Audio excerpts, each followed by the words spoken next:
আজকে সবজি দিয়ে পালং শাক রান্না করেছিলাম। আজকে প্রথম পালং শাক নিয়ে এসেছে, তাই ঘরে সবজি ছিল, তাই সেই দিয়েই পালং শাকের সবজি করলাম। তার জন্য আমি ফোড়নে দিয়ে দিয়েছি তেজপাতা, শুকনো লঙ্কা আর 5 ফোড়ন। আর এখানে সবজি দিয়েছি মিষ্টি কুমড়ো, আলু, পটল, পেঁপে। সবজিগুলো অল্প ভাপ দিয়ে নিয়েছিলাম, তারপর একটু লবণ দিয়ে একটু হলুদ দিয়ে একটু ভাজা মতন করে নিলাম।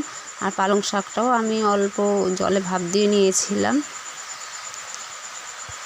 তোমাদের পালং শাক খেতে কেমন লাগে আমাকে জানিও কমেন্টে। আর যদি আমার এই রান্নার ভিডিও ভালো লাগে তাহলে লাইক করো আর ফলো করে আমার পাশে থেকো, আমাকে সাপোর্ট করো। আর এই পালং শাকের সবজিতে আমি বেশি মশলা কিছুই দিইনি, কাঁচা লঙ্কা চিড়ে দিয়েছিলাম আর অল্প আদা জিরে বাটা দিয়েছিলাম। আর স্বাদের জন্য একটু চিনি দিয়েছিলাম, শাক মানে একটু চিনি না দিলে একটু ভালো লাগে না। পালং শাকের সবজি হলে আমার আর কিছুই লাগে না। তোমাদের পালং শাক কেমন লাগে আমাকে কমেন্টে জানিও। আর যদি ইউটিউব থেকে দেখে থাকো তাহলে আমার চ্যানেলটি সাবস্ক্রাইব করে পাশে থেকো। আর যদি ফেসবুক থেকে দেখে থাকো তাহলে আমার চ্যানেলটিকে ফলো করে দিয়ে আমাকে সাপোর্ট করে পাশে থেকো। আমার রান্নার ভিডিও তোমাদের কেমন লাগলো অবশ্যই আমাকে জানিও। আর তোমার সবাই ভালো থেকো। আজ এখানে রাখলাম, টাটা।